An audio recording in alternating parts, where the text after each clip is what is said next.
Hello and welcome to Off the Shelf Reviews. It's Gaming Friday. I'm Gary. And I am the Iain.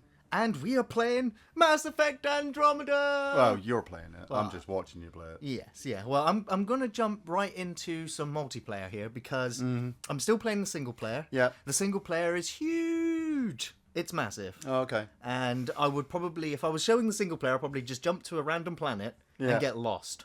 Right, yeah. Because I'll be wondering where the next mission is, where the side missions are. Yeah. I'm trying to remember the controls and the buttons, and oh my god, Ian, I am incredibly overwhelmed with this game. Really? And I'm hyped about it. I've been talking about it all damn year. Yeah, I know. And I know. it's here. And thanks to early access on EA, I got a 10-hour trial of the game before it came out, to which I devoted 98% of that to the multiplayer and the other 2 to just looking at the menus and listening to the music and going, I'm back, I'm home. Yeah, you're playing Mass Effect 3.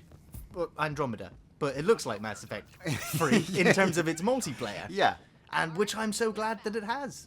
I love the Mass Effect multiplayer. It's kind of a little bit simple in the fact that it's horde mode. Yeah, it is horde mode. It's 7 waves of fighting the 3 different enemy types from the game. Okay. And but everyone gets to choose their own class of character, whether you want to be a Krogan, an Asari, a human. Yeah. And then you get different classes and abilities with each character.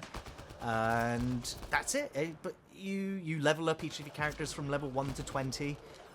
You unlock credits depending on whether you're playing on bronze, silver, or gold. And you unlock weapon packs and extra abilities. Like in the bottom left corner, I have an RPG launcher, I have a health pack, a revive pack, and ammo packs. Yep. Obviously, depending on how much money you've got, you can buy those packs so that you go into the next mission with them. Obviously, the weapons. Right now, I'm using an Avenger, which I've got all the way up to rank 10, which is its maximum. You get a few mods that you can have equipped to it. I've also, right now, I think I have a scattershot shotgun, which not very good at long range, but yeah.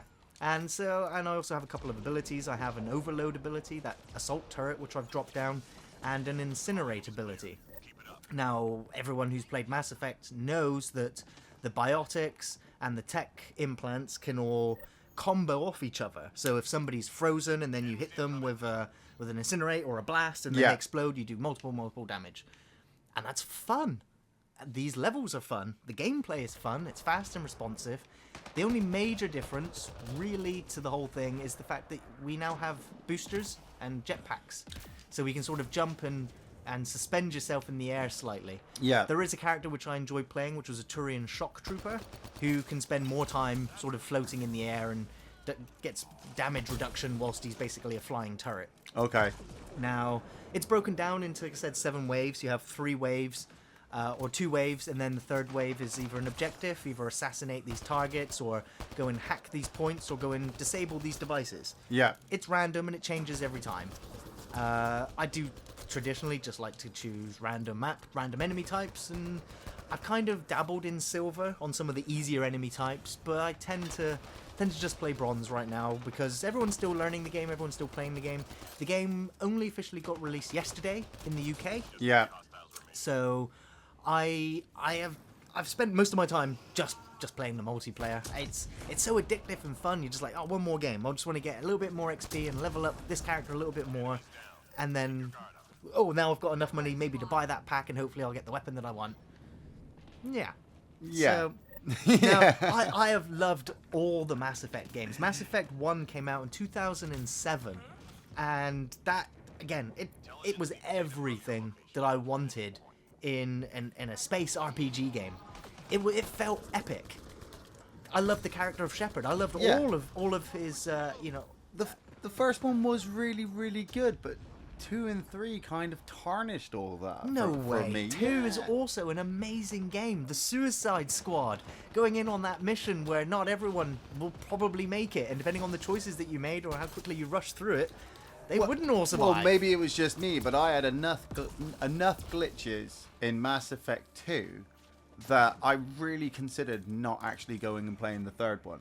And then I went and played the third one, And before I'd even got to the third one, you know, there was this big hoo-ha about the ending, you know, and about how a lot of the choices that they gave you actually didn't make much of a difference towards the end of the game. But So then when I got to it, there were patches out and changes for all of the ending. But I was just like, you know what? I'm not bothered. You've taken away all of my favorite they didn't things. change the ending. They just kind of extended the ending by about 15 minutes or so, which was awesome. It was. I know a lot of people never went back to see the extra content No, that they I added in, didn't. and I believe it was justified. You know, the lack of a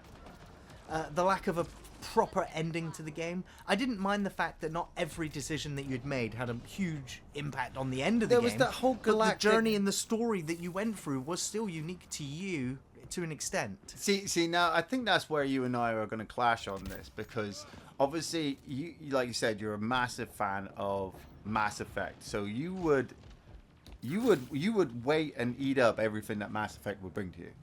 To an extent, We're kind of like with- I will admit the criticisms that are genuine about the game. Yeah, kind of like with me, like I said with Duke Nukem. You know, when you're a fan of something, you're gonna really just go at it, and you'll look past all of the issues that everybody else. So long as the is seeing good them. outweighs the negative, and for me, Mass Effect has always been the case of that, where it has always been better than it is, you know, than its faults. But my issue with this is that you've got a massive single-player damn it. campaign, a world opened up, Yeah. you know, a universe opened up for you to go around Oh it my and God. search and stuff like that. But how long is that going to last for? You know, if they keep it going infinitely, you're just going to get tired and bored of it. Well, you know? no, I mean, it's a fresh start for this Mass Effect. It is the beginning now of a new trilogy. You know, it's many years after the events of the original trilogy, Right, yep. and you're in a completely different galaxy, far away. Right, okay. yeah. And so, you know, for story-wise, I will say I'm about 7 hours, maybe a little bit more, because time has flown so quickly in the short space of time this game has been out so far. Now, the other Mass Effect games, I felt thrust into this story and had a sense of purpose almost immediately. With this game, it's a little bit weak in terms of getting you invested immediately into the story. The concept is great, you know. You have been sent to the Andromeda system on these arcs. All the other different alien races have sent their own arcs. You've been in cryostasis or cryosleep for 600 plus years. You wake up at your destination, and it's foobarred. It's boned. Yeah. So the idea is that you have these pathfinders, which go to these planets and then try and figure out peaceful resolutions with any of the indigenous life forms that are there. Yeah. Or to find, you know, pockets where radiation isn't so intense so that you can set up colonists and start terraforming these worlds. Right. So that gives you the space exploration, planet hopping, trying to find these safe places to rebuild or build up a new society. And I love the idea of it being that fresh start. But 'Cause how- everything that could go wrong in the story has gone wrong. But I remember a while ago you were kind of saying the same thing about Star Wars Armada, Star Trek Armada. Sorry, that came out. The was it Armada? Star Trek Online. Star Trek Online. Yeah. That online game. And you did. I think if I remember in the video, you did say you were just using it to wait until Mass Effect Andromeda. Well, I like Star Trek Online because I like spaceship fights, starship battles. Yeah. You know, Mass Effect never gave you any of that. It gave you some very cool cutscenes of spaceships fighting each other. Yeah, but yeah. Even in Mass Effect 3, you got to fly around the ship, but all you had to do was avoid the enemies. You know, it wasn't a case of being able to fight back against the Reaver invasion. You just had to run. Yeah. So they've taken that out of this one as well, where you planet hop, you fly around, but there's no space combat, or if there is, I haven't seen it, and the game's not alluded to it. Yeah. Because it's not that type of game. It's all ground combat.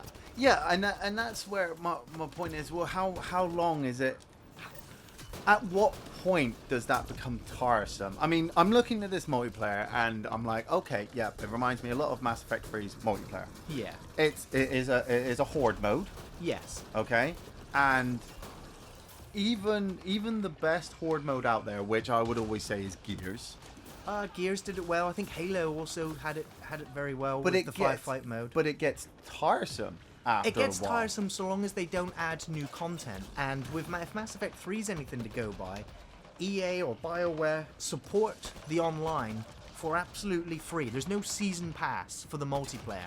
They just constantly add new maps, new enemy types, new weapons, and new characters to play as to keep it fresh, and that's free content throughout the season pass release without actually having to pay for the season pass. But you say it's fresh. You know, it's fresh when you start playing it. After about 3 or 4 months, 5 months down the line, somebody says to you, you know, do you want to get on? Damn. Do you want to get on Mass Effect Online? Unless there is nothing new out, you'll probably be playing something else. Well, maybe. I guess, you know, by then I'll really be branching into the single player.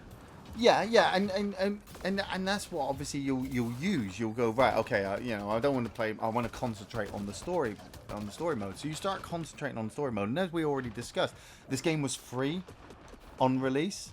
There was a free 10-hour trial on EA Access as long as you were subscribed to the EA Access. Right, but now the game is out. How much is it? Well, yeah, you're probably looking at £50, $50 all the way up to $80 or $90, depending on which version of the game you want to get. Right. So you're looking at a £50. You're looking at a £50 game. Standard release for You know, a AAA title. That obviously yeah. you're going to pay towards to hope that they keep updating and making new stuff for you to keep coming back in the single player. That's for the multiplayer. I mean, they'll add free stuff for the multiplayer. For the single player, I expect it will have a season pass. There will be story-related content, which is fine. Again, with all the Mass Effect games, I never brought their season passes or I never brought any DLC content when it was released. I literally waited until I finished Mass Effect 3, then went back and purchased all the DLC for Mass Effect 1 and 2, played those through again, and then by the time I'd come back to Mass Effect 3, all of that DLC had been completed and done, and so I got to play Mass Effect 3 through. And I felt like I was playing the entire trilogy again, but the director's cut. Right. You know, seeing all these extra nuances about these characters that you didn't know or you weren't aware of because you never played that DLC. And playing the DLC, yeah, it enhanced the game. It made the characters, you know, there was more story, more action, more gameplay, and some of the best content in the game was in the DLC. In the But DLC, yeah. the DLC didn't change anything really. It just gave you more of what I assume you would have loved if you had, you know, played the game enough to want to purchase the DLC and keep playing. I expect the same with this. Yeah. I expect the single player to be complete as it is, but when the DLC comes, it's like, hey, do you want to explore more of this planet or see more of this alien race or know more about these characters? That's what this DLC will do. It annoys me when they add DLC that then adds a companion to the party. Yeah. Especially like when Mass Effect 3 were one of those characters, which was paid DLC, was pretty integral to the story. It felt that way anyway. Was that the droid? No, it was the Prometheus. Oh, yeah, Promethean. well, yeah. Yeah. And so it was like, well, he really should have been in the game. You know, he's it's the main enemies that you're fighting, or you know, these were the species that you're digging up their technology to fight the enemy that you're now facing.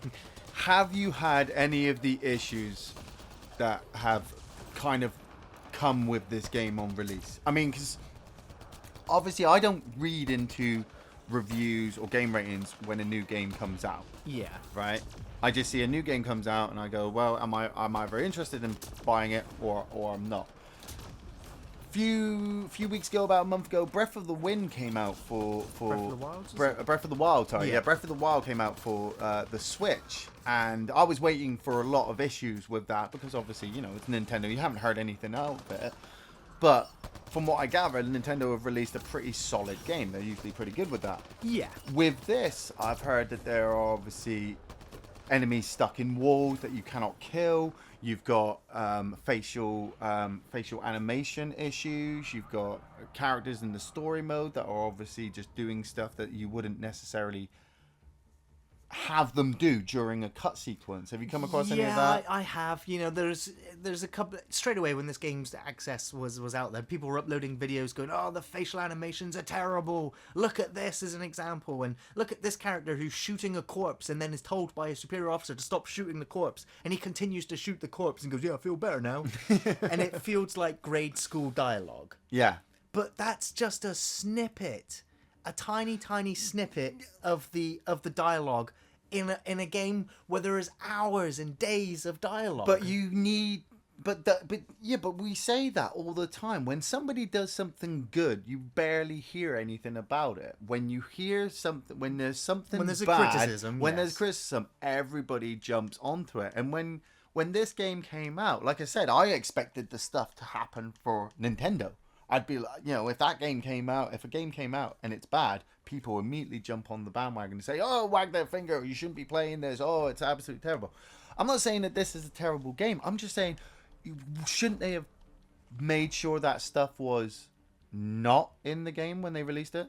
Well, Especially if you're paying £50 to £90 for a game which has got glitches. yeah, well, I mean, every game comes out with glitches these days. Every game has a day one patch. Not as bad as Mass Effect. I haven't had any great game-breaking bugs in this game yet.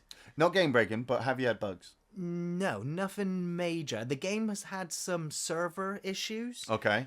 With disconnects and dropping out. Right. Although since the game's full release, it hasn't been too much of an issue. Too much. You say too much, but it has been an issue. It has happened, but a swift restarting of the game and everything's back to normal again. Okay. So, it's tiny, tiny gripes. The facial animation thing, I will admit that the character that you play, either Scott or Sarah Ryder, Yeah. their default faces, they look dumb.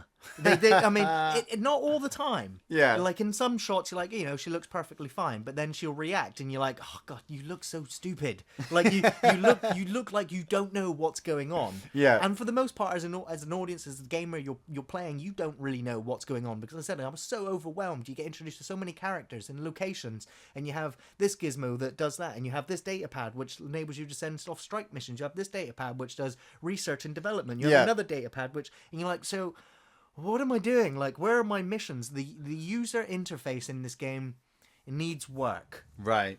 Now, for the user interface for the multiplayer is relatively simple. But when you're in the single player and you're looking to find codexes, which tells you information about alien races, or the weapons you've got, or the gear, or the ship that you're in, it's all buried there. But my biggest gripe is the mission objectives, or your missions, or your quests, essentially, are all over the place. They're all in different subfolders.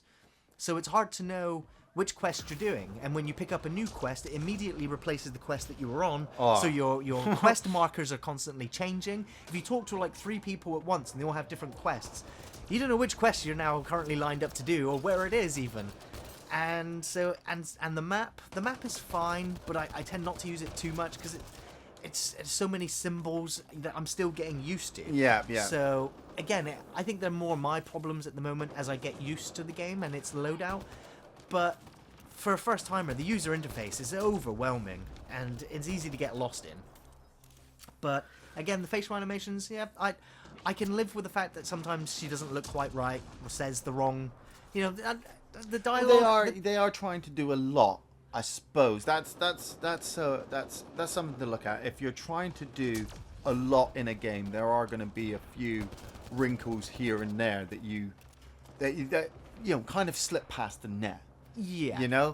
And I don't think it's right that when this game came out, a lot of people immediately jumped on the bandwagon and, like I said, oh no, it's absolutely terrible. You shouldn't be playing it because well, that person's already gone out and bought it. So you can't tell people not to do something when you yourself have just gone and done it. Yeah. People have to experience it for themselves. I mean, for me personally, I'm the kind of person who doesn't buy a game on day of release. Yeah. I wait because I know all games have issues. I know they all have bugs and glitches that the programmers need to go through and sort out in post-production, I suppose, once the game has been released. Yeah. But then again, part of me is just like, come on, guys! You had what? How many years to be working on 5 this years game? on this one since the end of the last one. How much money did you put into it? How much money are you asking from people to pay for it? And you're still gonna have these issues? Like I said, for me, back in Mass Effect 2 when I was playing it, when I had glitches in that, it got annoying.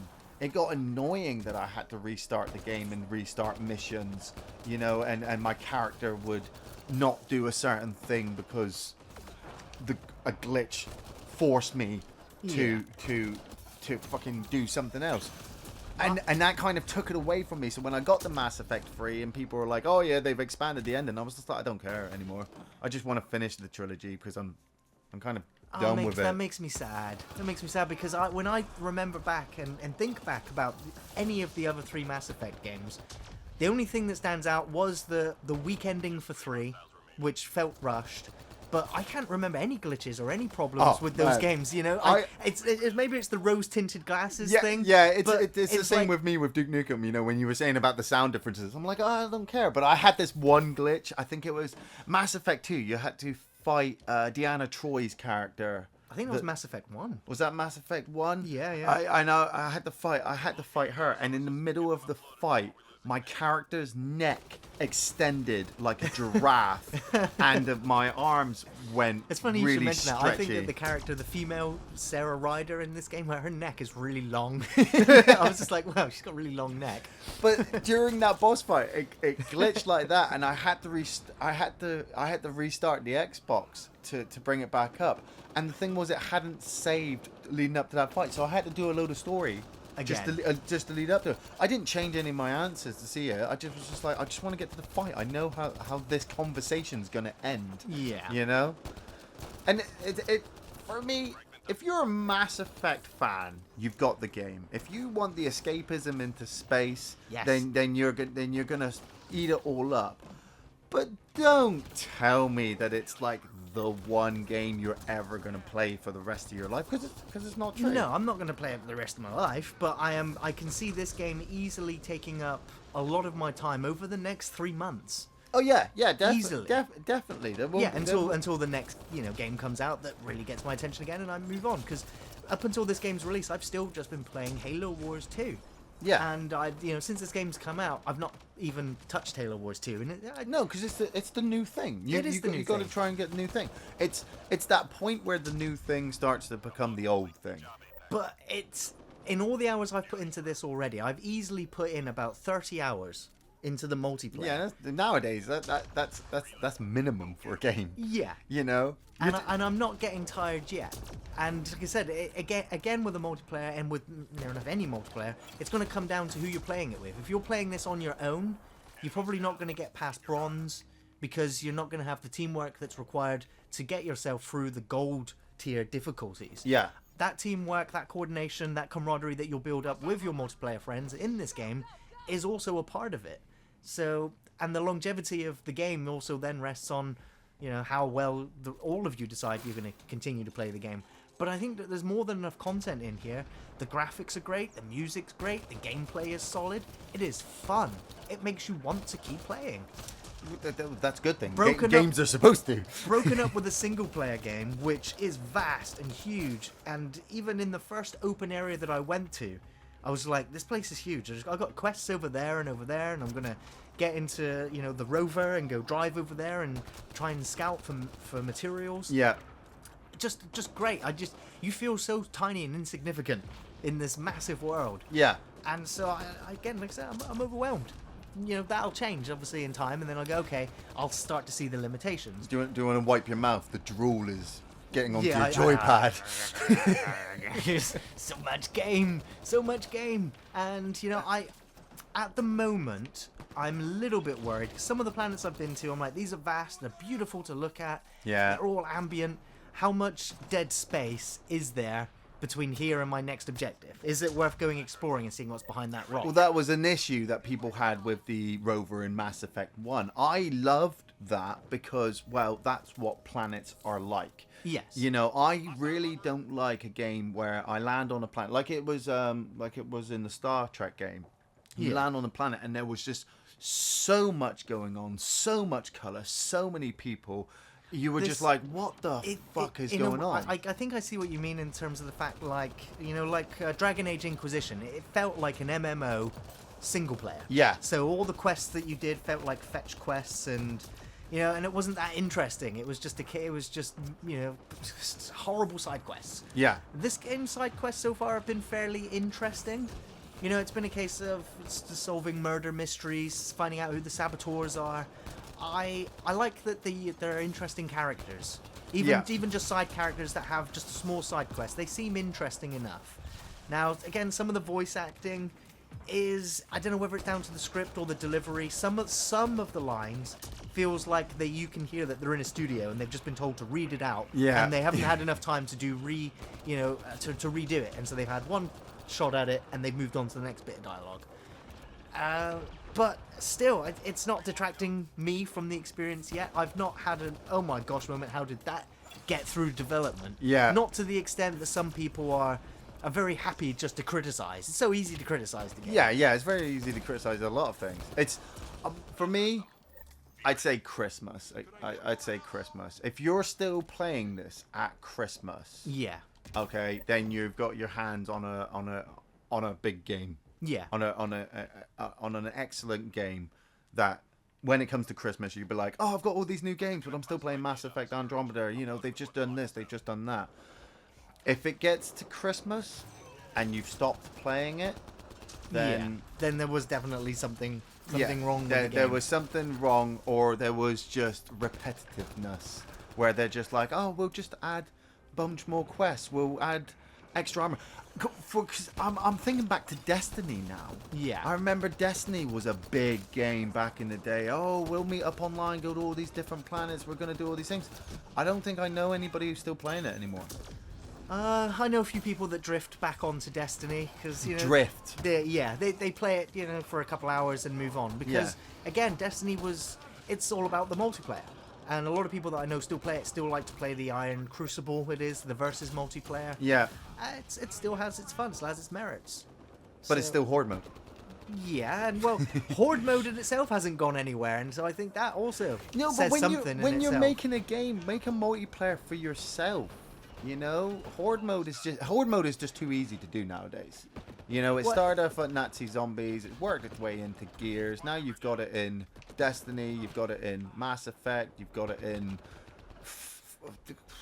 other games that I'm trying to remember at the moment. You know, it's like if you're gonna do if I was gonna do a multiplayer for Mass Effect, I'd have the 4 characters meet up and have an actual mission. You need to infiltrate this base and you need to capture this. And if you capture it, one of you will get legendary such and such, and the rest of you will get, secondary down. Yeah, I think more comprehensive missions might be an interesting thing to do. That would keep it alive because, like your friend, like you said, you're playing with your friend. They've just got a legendary bit of equipment. Now you've got to do the mission over again because you need to. So it's like doing raids in Destiny for loot drops, essentially. Yeah. Essentially, horde mode. Before you know it, there's going to be an arcade mode for this. There'll be an arcade mode of who can get the most scores. Well, who can kill the most enemies? I don't know. I think the teamwork is more central than somebody racing to get on top of the scoreboards because you need the balance of the different classes and skills in order to overcome different parts of the horde mode. Yeah, but can't all the characters pretty much have the same abilities? No, each character has their own 3 abilities, and there's a lot of different character types. Right. So, and you need to level them up, earn credits to go and buy those boxes to try and get the legendary weapons. So, I think the replayability is there. It's not turned into a grind yet for me. I don't actually see it becoming a grind. I'd still have a lot of fun with it. Because you've got a vast horizon to get past. Yeah, and then should I find the multiplayer becoming stale, there's a huge amount of single player to go back into, which can fill days and days and days. And then you'll be like, okay, I'm back ready for some more multiplayer again. I want to team up with my friends and go and kill some raiders. So I highly recommend Mass Effect Andromeda. I know I'm hyped. I know I'm partially biased. Partially. I didn't want to say it, but BioWare does no massively. wrong. They make the best games ever. Every other game is terrible in comparison to Mass Effect. No, I'm not that biased, Ian. Yet. Because I am enjoying it. What can I say? Even though I'm doing terribly right now. I'm just going to pick myself back. I'm not going to have anyone come rescue me. Yeah, well, that's it. But it's the same with me, like I said, when it comes to like Doom and Duke Nukem. You're heavily biased on a certain set, but you've got to know your limitations. You've got to know that, there are issues, there are wrinkles. You've got to look past that if you're a big fan. If you're not a big fan, then don't waste the money going out and buying a game just to sit on there and day go. one, Yeah, don't waste the money to say, oh, I bought the game, but this is the problem. I had problems with the other Mass Effect games, but in the end, when I got to the end of the third one, I had still enjoyed the journey my character had made. Yes. You Now, know- I'm looking forward to Mass Effect Andromeda 2 and Mass Effect Andromeda 3. I'm already looking forward to those. They're I'm not even gonna finished make with this those. They're one. just gonna expand this one. No, of course they're going to make those. We already know it's part of a new trilogy, and I like that this is all the setup, building these new worlds, building up all these colonies, so in the second one and a monster turns up and destroys all those colonies, you can rally together to fight them off in the third one. I'm pretty sure we covered this in one of our podcasts. Trilogies don't work. The third one's never as good as the first. Well, I gotta say, Mass Effect 3 is just as good as number 1, and number 2 is just as good. The suicide mission, all the drama. Yeah, but they took out the little ranger and they added in that fucking probe shit. Well, they've streamlined that in this one as well. You only have to fire one probe at a planet. You don't have to spend 20 minutes. Oh, fucking great. Probe probe launch, probe launch, probe launch, probe launch. Well, that's going to bring us to the end of this Gaming Friday, but I don't think it's going to be the end we see of Mass Effect. I'm sure I'll come back once I finally finish the game and give a full thoughts and analysis of the actual single player. But until then, I just want to say thanks for watching, everyone. Thanks for listening. We'll be back next Friday with another video game, of course, film reviews on Thursdays. You can find us on Facebook, on Twitter, and on Patreon. See you later, everyone. Take it easy. Peace out.